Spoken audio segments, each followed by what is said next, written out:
7h30, on est en direct sur Grand Lille TV. Bonjour à toutes et à tous et bienvenue dans cette édition de la matinale de l'info.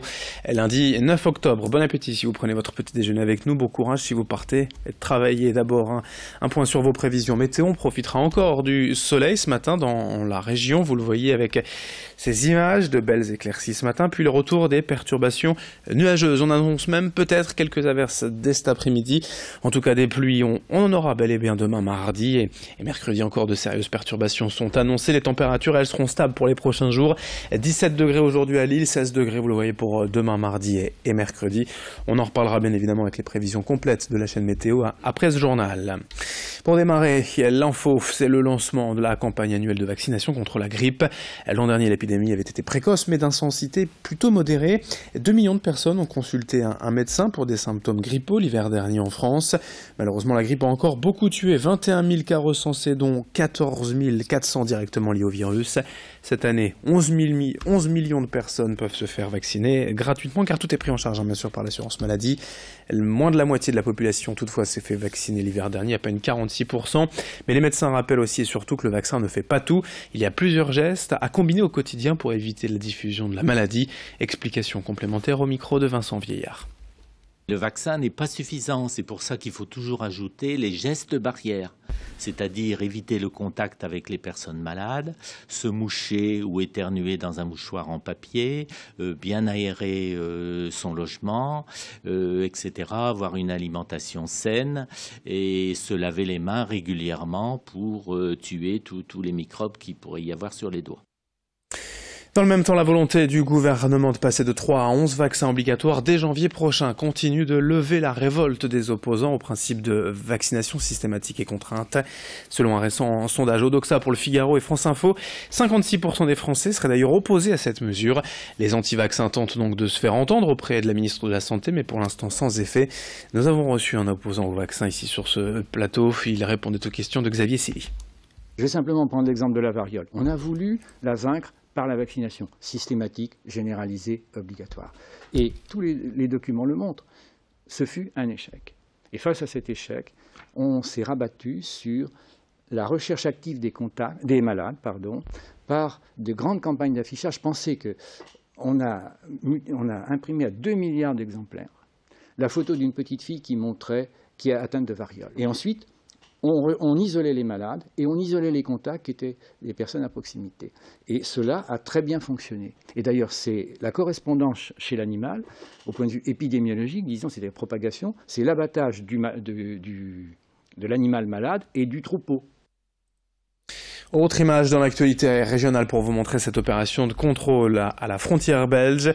CRS, policiers et sécurité publique, l'ADIR, l'ADREL et l'armée, tous étaient sur le terrain pour arrêter et contrôler tous les véhicules. Durant 3 heures, tous les types d'infractions étaient surveillés, à commencer évidemment par le risque terroriste, mais aussi les marchandises illégales, l'immigration irrégulière.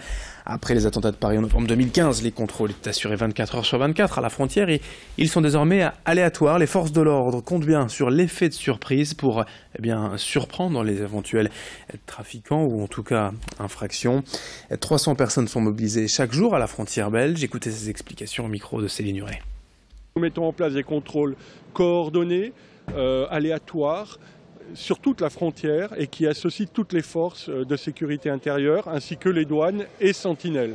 Ce qui nous permet de démultiplier les contrôles d'une part, d'accroître l'effet de surprise et donc l'insécurité de toutes les personnes qui ont des choses à se reprocher et qui utilisent la frontière pour développer leur business, qu'il s'agisse des passeurs, du trafic de stupéfiants et de la criminalité organisée.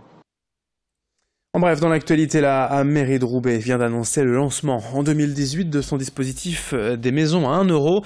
18 biens immobiliers sont concernés pour être éligibles au programme. Il faut être primo-accédant, s'engager sur un budget de réhabilitation conforme aux estimations et avoir une famille adaptée au logement souhaité. Notez également ce fait divers, un accident entre un cycliste et une piétonne hier après-midi à Lille, dans le quartier de Saint-Maurice-Pelvoisin. La victime, une femme traversant un passage protégé, a été violemment percutée par un livreur de repas à domicile. domicile. Elle souffrirait d'une fracture ouverte et a été transportée au centre hospitalier de Lille. Dans le reste de cette édition, on vous présente également cette nouvelle société qui vient de s'installer à la Pleine Image à Tourcoing. Lilo, spécialiste du doublage, du sous-titrage et de la post-production. L'inauguration des locaux s'est faite en grande pompe avec de nombreux élus et responsables politiques régionaux. Le groupe Lilo est déjà implanté à Paris et à l'étranger. Grâce à ses équipes de comédiens, traducteurs et techniciens, l'entreprise s'est fait une spécialité des doublages de séries et de films. 200 heures de vidéos par mois, 30 000 heures depuis sa création en 2012. À Tourcoing, sur le site de la Pleine Image, il y aura 8 personnes employées à plein temps et une cinquantaine d'interminants travaillant sur les doublages. Explication au micro d'Idil Gunay. Il y a à peu près 4 étapes dans le travail qu'on réalise. Le premier, c'est une étape de traduction. Alors c'est aussi une chose intéressante sur l'île, c'est qu'il y a une fac de traduction qui est assez performante. On travaille beaucoup avec des anciens étudiants de cette fac. Donc il y a toute cette phase d'écriture qui va nous permettre donc de traduire les paroles des personnages qui apparaissent à l'écran.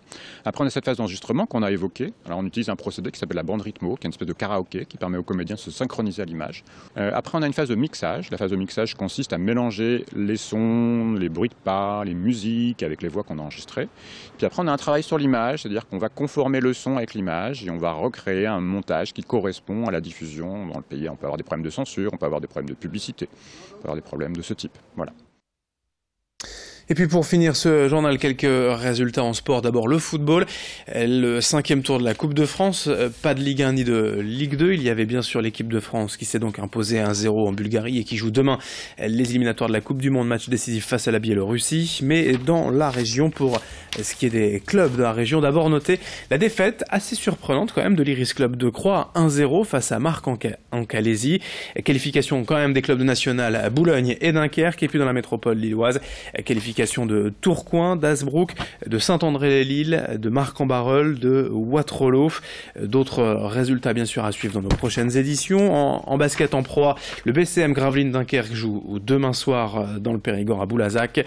Vendredi, le Portel s'est imposé 87-73 face à Nanterre. Et puis en Ligue féminine, belle victoire de l'ESBVA pour son retour sur les parquets, 89-75 lors du derby face à Haino Basket.